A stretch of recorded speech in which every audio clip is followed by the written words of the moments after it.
विचारों की शक्ति अपरिमित है। हम संसार में जो कुछ देखते हैं, हमें जो कुछ भी दृष्टिगोचर होता है, वह सब विचारों का ही मूर्त रूप है। यह समस्त सृष्टि विचारों का ही चमत्कार है। जड़ चेतनमय जो कुछ चराचर जगत है, उसको ऋषियों ने परमात्मा के विचारों का स्फुरण बतलाया है। हमने आज तक जो कुछ किया है, जो कुछ कर रहे हैं और आगे जो कुछ भी करेंगे, वह सब विचारों की ही परिणति होगी। प्रत्येक क्रिया के संचालक विचार ही होते हैं। बिना विचार के कोई भी कार्य संभव नहीं है। इतने बड़े बड़े भवन, कल कारखाने, पुल, बांध आदि जो देखते ही व्यक्ति को चकित कर देते हैं, सब मनुष्य के विचारों के ही फल हैं। कोई भी रचना करने से पूर्व रचनाकार के मस्तिष्क में तत्संबंधी विचारों का ही जन्म होता है। विचार परिपक्व हो जाने पर ही वह सृजन की दिशा में अग्रसर होता है। विचार शून्यता मनुष्य को अकर्मण्य और निकम्मा बना देती है। जो कुछ कला कौशल और साहित्य शिल्प दिखाई दे रहा है, यह सब विचार वृक्ष की ही उपज है।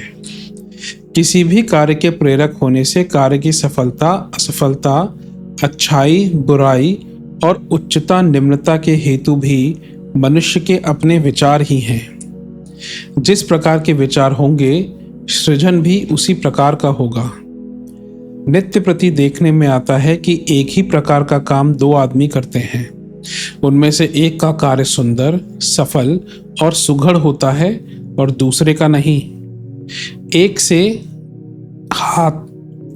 से हाथ पैर, उपादान और साधनों के होते हुए भी दो मनुष्यों के एक ही कार्य में विषमता क्यों होती है?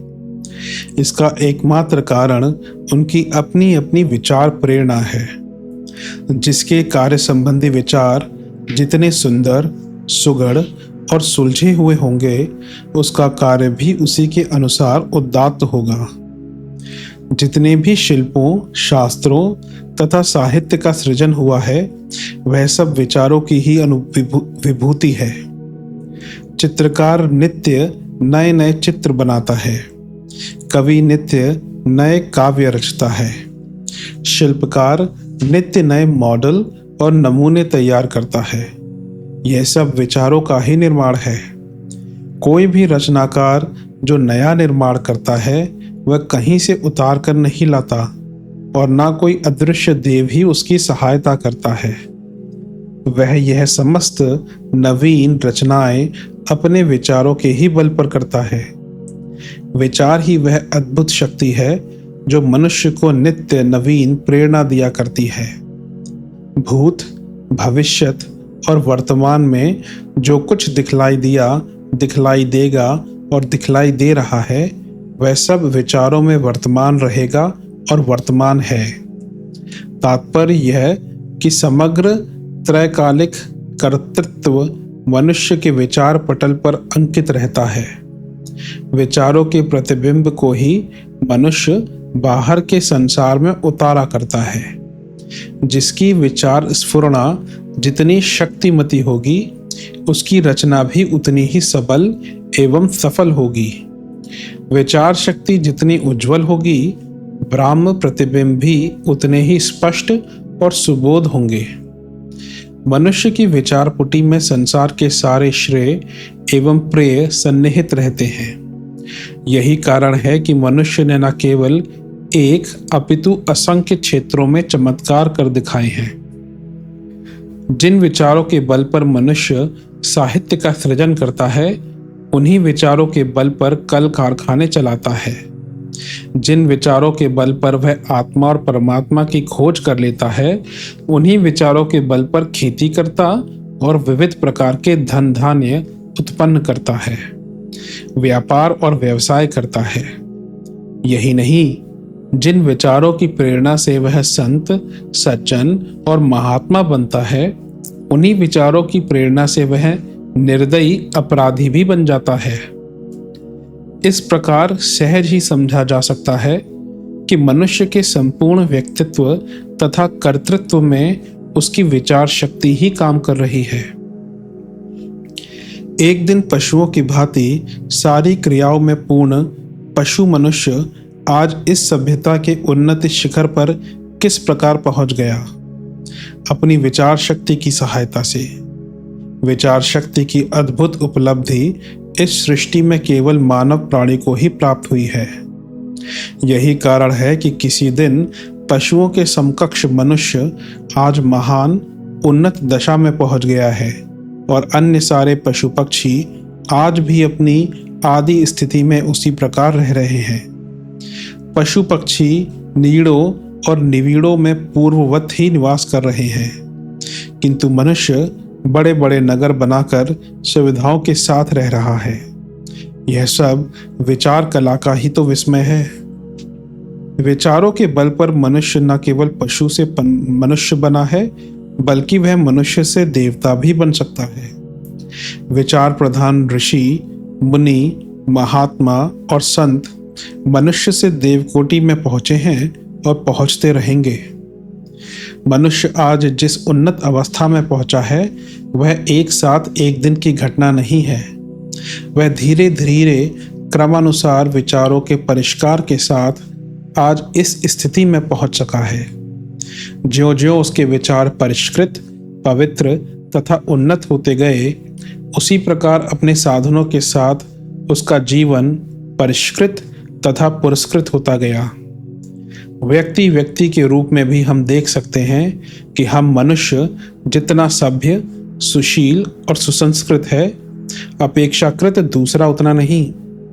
समाज में जहां आज भी संतों और सज्जनों की कमी नहीं है, वहां चोर उचक्के भी पाए जाते हैं। जहां बड़े बड़े शिल्पकार और साहित्यकार मौजूद हैं, वहां गोबर गणेशों की भी कमी नहीं है। मनुष्यों की यह वैयक्तिक विषमता भी विचारों एवं संस्कारों के अनुपात पर ही निर्भर करती है। जिसके विचार जिस अनुपात से परिमार्जित हो रहे हैं, वह उसी अनुपात से पशु से मनुष्य और मनुष्य से देवता बनता जा रहा है। विचार शक्ति के समान कोई भी शक्ति संसार में नहीं है। अरबों का उत्पादन करने वाले दैत्याकार कारखानों का संचालन, उद्वेलित जन समुदाय का नियंत्रण, दुर्धर्ष सेनाओं का अनुशासन और बड़े बड़े साम्राज्यों का शासन और असंख्य जनता का नेतृत्व एक विचार बल पर ही किया जाता है। अन्यथा एक मनुष्य में एक मनुष्य के योग ही सीमित शक्ति रहती है। वह असंख्यों पर किस प्रकार अनुशासन कर सकता है? बड़े बड़े आतताई हुक्मरानों और सुदृढ़ साम्राज्यों को विचार बल से ही उलट दिया गया। बड़े बड़े हिंस्र पशुओं और अत्याचारियों को विचार बल से प्रभावित कर सुशील बना लिया जाता है। विचार शक्ति से बढ़कर कोई भी शक्ति संसार में नहीं है। विचारों की शक्ति अपरिमित तथा अपराजेय है। विचार एक शक्ति है, विद्युत, विशुद्ध विद्युत शक्ति, जो इस पर समुचित नियंत्रण कर ठीक दिशा में संचालन कर सकता है। वह बिजली की भांति इससे बड़े बड़े काम ले सकता है, किंतु जो इसको ठीक से अनुशासित नहीं कर सकता, वह उल्टा इसका शिकार बन जाता है। अपनी ही शक्ति से स्वयं नष्ट हो जाता है, अपनी ही आग में जलकर भस्म हो जाता है। इसलिए मनीषियों ने नियंत्रित विचारों को मनुष्य का मित्र और अनियंत्रित विचारों को उसका शत्रु बतलाया है। समस्त शुभ और अशुभ, सुख और दुख की परिस्थितियों के हेतु तथा उत्थान पतन के मुख्य कारण विचारों को वश में रखना मनुष्य का प्रमुख कर्तव्य है। विचारों को उन्नत कीजिए, उनको मंगल मूलक बनाइए, उनका परिष्कार एवं परिमार्जन कीजिए, तो वे आपको स्वर्ग की सुखद परिस्थितियों में पहुंचा देंगे। इसके विपरीत यदि आपने विचारों को स्वतंत्र छोड़ दिया, उन्हें कलुषित एवं कलंकित होने दिया, तो आपको हर समय नरक की ज्वाला में जलने के लिए तैयार रहना ही चाहिए। विचारों की चपेट से आपको संसार की कोई शक्ति बचा ही नहीं सकती। विचारों का तेज ही आपको ओजस्वी बनाता है और जीवन संग्राम में कुशल योद्धा की भांति विजय भी दिलाता है। इसके विपरीत आपके मुर्दा विचार आपको जीवन के प्रत्येक क्षेत्र में पराजित करके जीवित मृत्यु के अभिशाप के हवाले कर देंगे। जिसके विचार प्रबुद्ध हैं उसकी आत्मा प्रबुद्ध है, और जिसकी आत्मा प्रबुद्ध है उससे परमात्मा दूर है ही नहीं। विचारों को जागृत कीजिए, उन्हें परिष्कृत कीजिए और जीवन के हर क्षेत्र में पुरस्कृत होकर देवताओं के तुल्य ही जीवन व्यतीत कीजिए। विचारों की पवित्रता से ही मनुष्य का जीवन उज्जवल एवं उन्नत बनता है। इसके अतिरिक्त जीवन को सफल बनाने का कोई उपाय मनुष्य के पास नहीं है। यदि सूक्ष्म दृष्टि से विचार किया जाए तो मालूम पड़ता है कि मनुष्य की साधना का प्रारंभ विचार से ही होता है। संसार अनंत है, उसमें अनेक प्रकार की विचार करने की सामग्री विद्यमान है। किसी भी एक विषय को ले लीजिए, यदि हम उस पर विचार करना प्रारंभ करेंगे तो हमें उसमें नित्य ही कोई ना कोई नवीन बात मिलती ही रहेगी। इसी से तो संसार को उपमा दिए जाने के लिए तत्वज्ञों को समुद्र से अधिक उपयुक्त कोई दूसरी वस्तु दिखाई ही नहीं पड़ी। संसार में स्थान स्थान पर हमारी चित्त वृत्ति को लक्ष्य से भटकाने वाली सामग्री विद्यमान है। यदि मनुष्य थोड़ी सी असावधानी में रह जाए तथा विचार से काम न ले तो वह देखेगा कि वह अपने लक्ष्य में कहां से कहां पिछड़ गया है। साधना का मूल मंत्र ही विचार है। भगवान ने हमारे मस्तिष्क को ऐसा बनाया है कि हम उसके विचार की तरंगे उत्पन्न करने के साथ ही साथ दूसरों के द्वारा भेजी गई विचार की तरंगों को भी ग्रहण कर सकते हैं। प्रत्येक मनुष्य साधारणतः विचार की तरंगे क्षण क्षण में अपने मस्तिष्क से दौड़ाता रहता है, लेकिन दूसरों के द्वारा भेजी हुई विचार तरंगों को हर एक व्यक्ति साधारणतः ग्रहण नहीं कर सकता। कारण कि साधारण मनुष्यों का मस्तिष्क उच्च कोटि तक विकसित नहीं रहता। मस्तिष्क को इस सीमा तक विकसित करना एकमात्र अभ्यास से ही संभव हो सकता है। जिस व्यक्ति का मस्तिष्क काम, क्रोध, लोभ, मोह, मद और मात्सर्य आदि विकारों से जितना ही रहित होगा, वह व्यक्ति उतना ही इस शक्ति को ग्रहण कर सकेगा। योगियों को लीजिए, वे सहस्त्रों मील की दूरी पर रहते हुए भी दूसरों को लाभान्वित कर सकते हैं। थॉट रीडिंग तथा टेलीपैथी आदि शक्तियां तो इसी विचार संयम के द्वारा प्राप्त योग की छोटी छोटी सिद्धियां हैं। इन्हें थोड़ा अभ्यास करके हर व्यक्ति प्राप्त कर सकता है। जिस व्यक्ति का मस्तिष्क जितना ही शक्तिशाली होता है, उसके विचार में उतनी ही क्रियात्मक शक्ति विद्यमान रहती है। यह शक्ति दोनों प्रकार की होती है, अच्छी तथा बुरी। संसार के इतिहास में जिन दुर्दमनीय, नारकी तथा नराधमों की दुष्टता का वर्णन मिलता है, उन्होंने सारे अवगुण एकाएक ही प्राप्त नहीं कर लिए थे। बुरे कर्मों में उनकी चित्त की वृत्ति धीरे धीरे रंगती गई तथा एक दिन उसकी परिपक्वावस्था आने पर वे ठीक वैसे ही बन गए। मनुष्य का चित्त बड़ा कोमल है। वास्तव में हम चित्त को द्रव धातु की भांति मान लें तो ठीक होगा। एक बार चित्त में जिन संस्कारों की छाया पड़ जाती है, बार बार वे ही भावनाएं उदित होकर उन्हीं कर्मों को करने की प्रेरणा देती रहती हैं। यदि ये कर्म शुभ हुए तो मनुष्य निरंतर शुभ कर्मों की ओर बढ़ता रहता है, और यदि ये कर्म अशुभ हुए तो एक बार इन कर्मों के चित्त से लिपट जाने का, उधर से वृत्ति को हटा लेना कोई आसान कार्य नहीं है। अनुभव से स्मरण तथा स्मरण की दृढ़ता से पुनः अनुभव, यह कर्मचक्र निरंतर चलता रहता है। शुभ कर्मों के विषय में भी यही नियम है। शुभ कर्म करते करते जब शुभ संस्कार दृढ़ हो जाते हैं, तब बुरे संस्कार अपना कुप्रभाव डालने में सर्वथा असफल रहते हैं। जिस परिमाण में ये शुभ विचार बढ़ते जाएंगे, उसी परिमाण में मनुष्य भी बढ़ता जाएगा। उसके मस्तिष्क से निकली हुई विचार की वे प्रबल तरंगे उसके आसपास वैसा ही वातावरण उत्पन्न करेंगी। धीरे धीरे उस व्यक्ति के संपर्क में आने वाले लोगों पर भी उसके विचारों का स्थायी प्रभाव पड़ने लगेगा। वे उसके अनुयायी बनने लगेंगे तथा उसके विचारों की प्रधानता उन लोगों के बीच स्थापित हो जाएगी। प्रभावशाली पुरुषों के प्रभाव का कारण उनके आचरण तथा विचार की दृढ़ता ही तो होती है। ये लोग विचार दृढ़ता से चाहे जिस व्यक्ति पर अभीप्सित प्रभाव डाल सकते हैं। बड़े बड़े समुदायों को अपने प्रभाव से दबाए रहकर जिस दिशा में चाहें उनकी प्रगति बदल सकते हैं। संसार में जितने भी धर्माचार्य, राजनीतिज्ञ, शूरवीर या अन्य युग परिवर्तनकारी महापुरुष हुए हैं, उनमें यह शक्ति विद्यमान थी।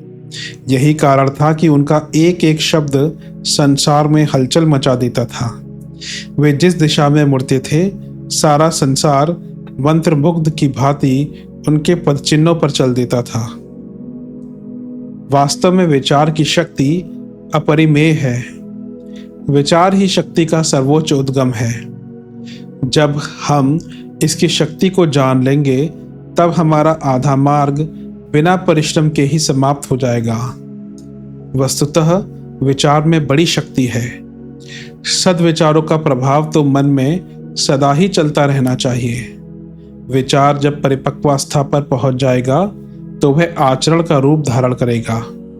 कहा गया है, यन मनसा ध्यायति तद्वाचा वदति, यद्वाचा वदति तत्कर्मणा करोति, यत् कर्मणा करोति तदभीप समप्तिते। जैसा यह मनुष्य मन से चिंतन करता है, वैसी ही वाणी बोलता है। जैसी वाणी बोलता है, वैसा ही कर्म करता है, तथा जैसा कर्म करता है, अंत में वैसा ही फल प्राप्त करता है। क्या कारण है कि हमारी शक्तियों पर प्रतिबंध लगा हुआ है? तनिक विचार कर देखा जाए तो मालूम होगा कि हम ही हैं जिन्होंने अपनी अनंत शक्तियों को सीमित कर रखा है। वास्तव में हमने बुरे विचारों द्वारा अपनी महान शक्तियों का नाश कर दिया है। वास्तव में हम स्वयं अपने वातावरण के निर्माता हैं। प्रत्येक विचार का विश्लेषण करके देखा जाए तो हमें मालूम पड़ेगा कि उसमें गहरी रचनात्मक तथा विनाशात्मक शक्तियां मौजूद हैं। यदि तुम दूसरे को दुखी देखना चाहते हो, तो तुम्हारे चिंतन मात्र से दुख पहले तुम्हें ही आकर प्राप्त होगा। जो मनुष्य जैसा विचार करता है, वह ठीक वैसा ही बन जाता है। जिन जिन वस्तुओं का विचार तथा चिंतन किया जाएगा, वे वस्तुएं निश्चित रूप से हमारे समीप चली आएंगी। अतः जिसे हम प्राप्त करना चाहते हैं, सदा उसी का विचार करें। इन्हीं विचारों में निर्मलता लाने के लिए दो महान गुणों की प्रशंसा हमारे शास्त्रों में भरी पड़ी है। वे है दया तथा क्षमा। दया के विचारों से निर्मलता आती है तथा क्षमा से निर्मलता को स्थिरता प्राप्त होती है। बिना दया तथा क्षमा का भाव रखे किसी को कभी शांति प्राप्त नहीं हो सकती। सद्विचार तथा सद्भाव ही हमारी संपत्तियां हैं। जिस दिन तुम्हें विचारों की शक्ति का ठीक ठीक ज्ञान हो जाएगा, उसी दिन अनेक शंकाएं तथा समस्याएं स्वतः हल हो जाएंगी। अच्छे कार्य करने से भी अच्छे विचारों की संस्कार वर्धक शक्ति अधिक तीव्र होती है। जैसी बातें मनुष्य विचारेगा, कुछ समय के पश्चात वह स्वयं देखेगा कि उसके विचारों के अनुकूल ही उसका वातावरण बनता जा रहा है। जिन जिन परिस्थितियों व वस्तुओं का उसने चिंतन किया है, वे उसके अधिकाधिक समीप आ पहुंचती हैं। मनुष्य अपने विचारों से ही उच्च तथा नीच बनता है। वैसे स्थूल शरीर तो सबका लगभग एक जैसा ही होता है। महान पुरुषों की महानता का एक यही कारण है कि वे कठिन से कठिन परिस्थितियों में अपने सद्विचारों का क्षण मात्र के लिए भी परित्याग नहीं करते। विचार ही कार्य की प्रेरक शक्ति है। मनुष्य जैसा बनना चाहता है, वह वैसा ही विचार करना प्रारंभ करे। धीरे धीरे वह देखेगा कि उसके विचार ही कार्य रूप धारण करते जा रहे हैं। आध्यात्म शास्त्र तो यह बतलाता ही है कि सूक्ष्म से ही स्थूल बनता है। प्रारंभ में जो वस्तु सूक्ष्म थी वही आज स्थूल रूप धारण करके स्थूल बनी हुई है। सारा चराचर जगत इसी विचार शक्ति के आधार पर तो चल रहा है। घड़े का निर्माण करने से पूर्व उस कुम्हार के मानस पटल में घड़े का पूरा पूरा स्वरूप आ जाता है। जब उसका विचार दृढ़ हो जाता है तभी वह घड़ा सूक्ष्म से स्थूल रूप धारण करके संसार के समक्ष आ पाता है। संसार के महान पुरुषों ने अपने अपने जीवन में जिन जिन महान कार्यों का संपादन किया है वे पहले स्वप्न के रूप में ही उनके ध्यान में आए थे। धीरे धीरे वे साधारण से विचार संकल्प का रूप धारण करता गया तथा एक दिन स्थूल होकर उसने संसार को आश्चर्य में डाल दिया। जिसका जैसा भाव होगा संसार उसी भाव के अनुरूप ही उसे दिखाई देगा। एक संत की अमूल्य वाणी मुझे इस समय याद आ रही है। अपने भाव ते भूली परयो भ्रम, देह स्वरूप भयो अभिमानी। अपने भाव ते चंचलता अति, अपने भाव ते बुद्धि बिरानी। अपने भाव ते आप विसारत, अपने भाव ते आत्मज्ञानी। सुंदर जैसो ही भाव है अपनो, तैसो ही होई गयो यह प्राणी। विचार तथा कर्म का एक दूसरे से घनिष्ठ संबंध है। जहां विचार काम करेगा वहां पर बलात् शरीर को भी अवश्य ले जाएगा। अतः विचारों पर संयम रखने का अर्थ है पूर्ण रूप से नियमित आचरण। केवल इंद्रियों पर संयम करना ही काफी नहीं है। संयमी वह है जो विचारों पर संयम करना जानता है। विचार शक्ति का महत्व समझ लेना और उस शक्ति का समुचित सदुपयोग करने के लिए प्रयत्नशील रहना, यही तो मनुष्य जीवन की सफलता का रहस्य है। उन्नति के पथ पर अग्रसर होने के लिए विचार शक्ति के साथ ही दृढ़ इच्छा शक्ति एवं संकल्प बल का होना भी नितांत आवश्यक है। कारण इसके अभाव में विचार भी पंगु बन जाते हैं।